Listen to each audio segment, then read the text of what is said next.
Assalamu alaikum, welcome to Zahra's Kitchen. Today I will be making a delicious garlic chutney. Let's start our recipe. Bismillahirrahmanirrahim.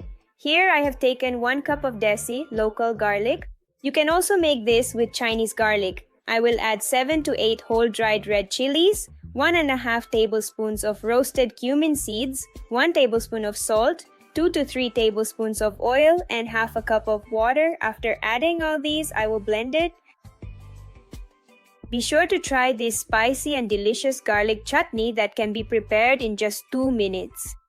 Whether it's a feast or a simple meal, this garlic chutney enhances the taste of everything.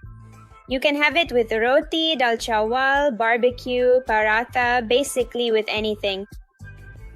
If you really enjoyed this simple recipe, please don't forget to hit the like button, share it with your friends, and subscribe to our channel for more.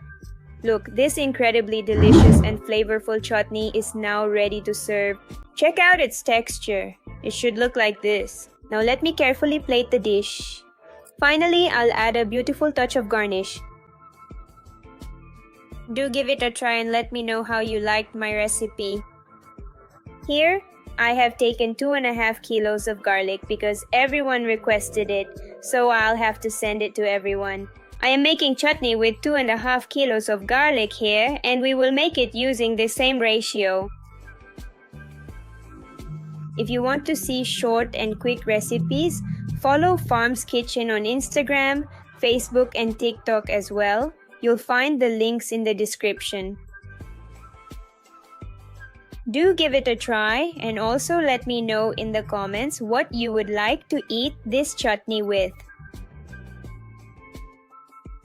Here I will add just a little water, only as much as we need.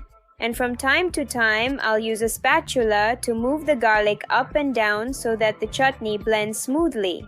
Also, let me know in the comments which country and city you're watching from and how you're finding my recipes. Go ahead and make this chutney quickly. Ramadan is coming up and this chutney is just perfect with pakoras. Be sure to try it with pakoras. Let me know how you liked my recipe. I'll take my leave now. Please remember me in your prayers. Allah Hafiz. Goodbye.